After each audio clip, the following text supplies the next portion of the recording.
Hello there, you perfectly lovely little people. My name is Sarah and I'm going to be reading to you from 101 Dalmatians by Dodie Smith. This is the second part of last night's story. The chapter is called Perdita, Perdita's story. When the nannies had gone to bed and the kitchen was left in darkness except for the glow of the fire, the two puppies were asleep and Perdita told Pongo her story. She had been born in a large country house, not far from the common where Mrs. Dearly had found her. Although very pretty, she had been less valuable than her brothers and sisters. Her spots were rather small, and her tail inclined to curl. It had straightened as she grew older. As no one rich or important wanted to be her pet, she was given to a farmer, who, although not cruel to her, never gave her the love that all Dalmatians need. He let her run wild, which is not good for any kind of dog.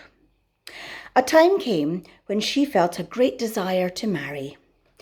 But no marriage was arranged for her, and as the farm was over a mile from any village, no dog had come courting her. So one day, she set out to find a husband for herself. Her way to the village lay across the common, where she saw a large, handsome car, which had been driven onto the grass. A group of people were having a picnic, and with them was a superb liver-spotted Dalmatian. Now, liver-spotted Dalmatians are unusual. Perdita had been the only one in her family and always thought of herself as a freak. She instantly knew that the dog on the common was no freak, but the most valuable animal, for he wore a magnificent collar and was being offered a piece of chicken by a richly dressed lady. At the moment he saw Perdita, it was love at first sight. Without even bothering to eat the chicken, he came bounding over to her, and they were away into the wood together before anyone could stop them. Here they made swift arrangements for their marriage, promising to love each other always. Then the happy husband told his wife she must, of course, come and live with them.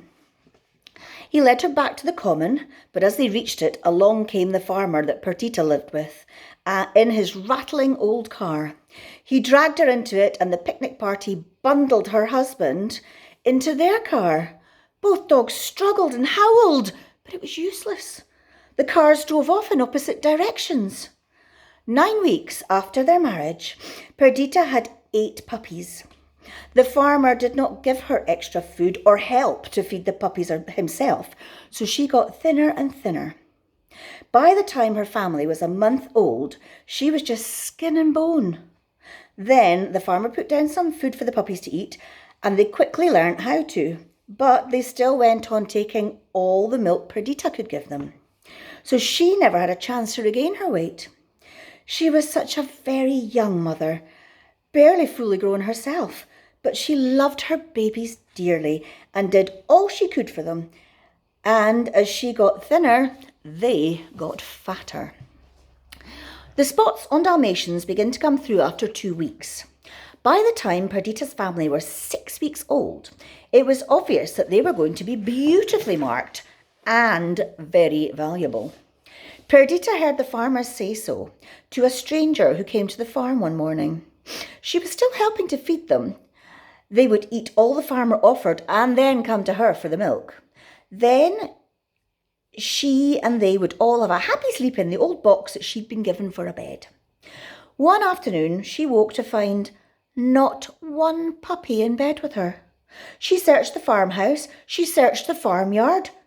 No puppies anywhere. She ran onto the road, fearing that they might have been run over. On and on she went, pausing every few minutes to bark. No answering puppy bark came to her. Soon it began to rain. She thought of the puppies all getting wet and barked more and more desperately. A car nearly ran her over. She only saved herself by jumping into a muddy ditch, when the mud even got into her eyes and ears. By the time she reached the common, where she had met her husband, she was shivering and weak on her legs. The thought of her lost husband added to her misery at the loss of her puppies. She'd eaten nothing since the previous afternoon. The farmer only gave her one meal a day.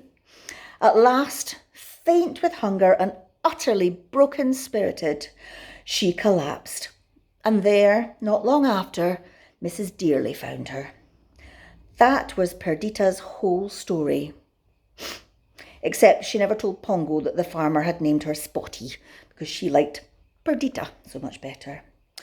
Oh, Pongo sympathised with all his heart and did his best to comfort her.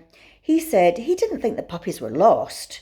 It was more likely they'd been sold, perhaps to the stranger who came to see them.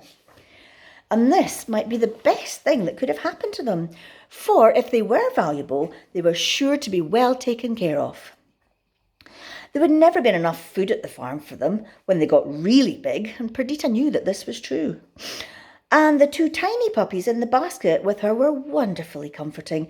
So were the kind things that Pongo said about her being grateful to her for feeding them. Soon she felt much happier and slid into a warm, well-fed sleep.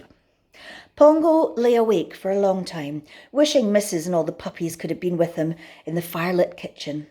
He strolled over and looked at the two puppies asleep with Perdita and felt proud and protected. And extremely sorry for Perdita. Really, she was a very pretty girl, if not a patch on his missus. Then he went back to the basket, had a last wash and settled down. The fire sank lower. Soon the kitchen was lit only by the faint light from the street lamp on the outer circle. Pongo slept, Perdita slept, and the two puppies, who had come successfully through their first day in the world, slept as peacefully as if they had been with their own mother. Up in the cupboard, Mrs. had just served supper for 8 and was a trifle tired. Mr. Dearly had served supper for 5 and was also exhausted by the day of puppy feeding that he had to crawl out of the cupboard on his hands and knees. Mrs. Dearly got him to bed and fed him with hot milk from a thermos. They slept with their door open in case Mrs. needed anything, but she was very peaceful, though just before she fell asleep, she did wonder a little about the strange female down in the kitchen with Pongo.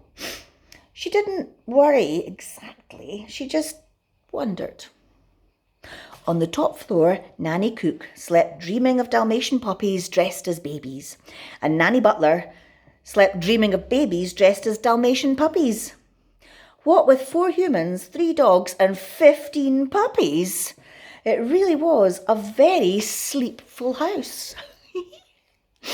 I hope you enjoyed that, and I hope you've cleaned your teeth, washed your hands, and now I want you to go to your bed, snuggle in nice and tight, and give yourself a great big cuddle. Night, night, sweet dreams, and I hope to see you tomorrow.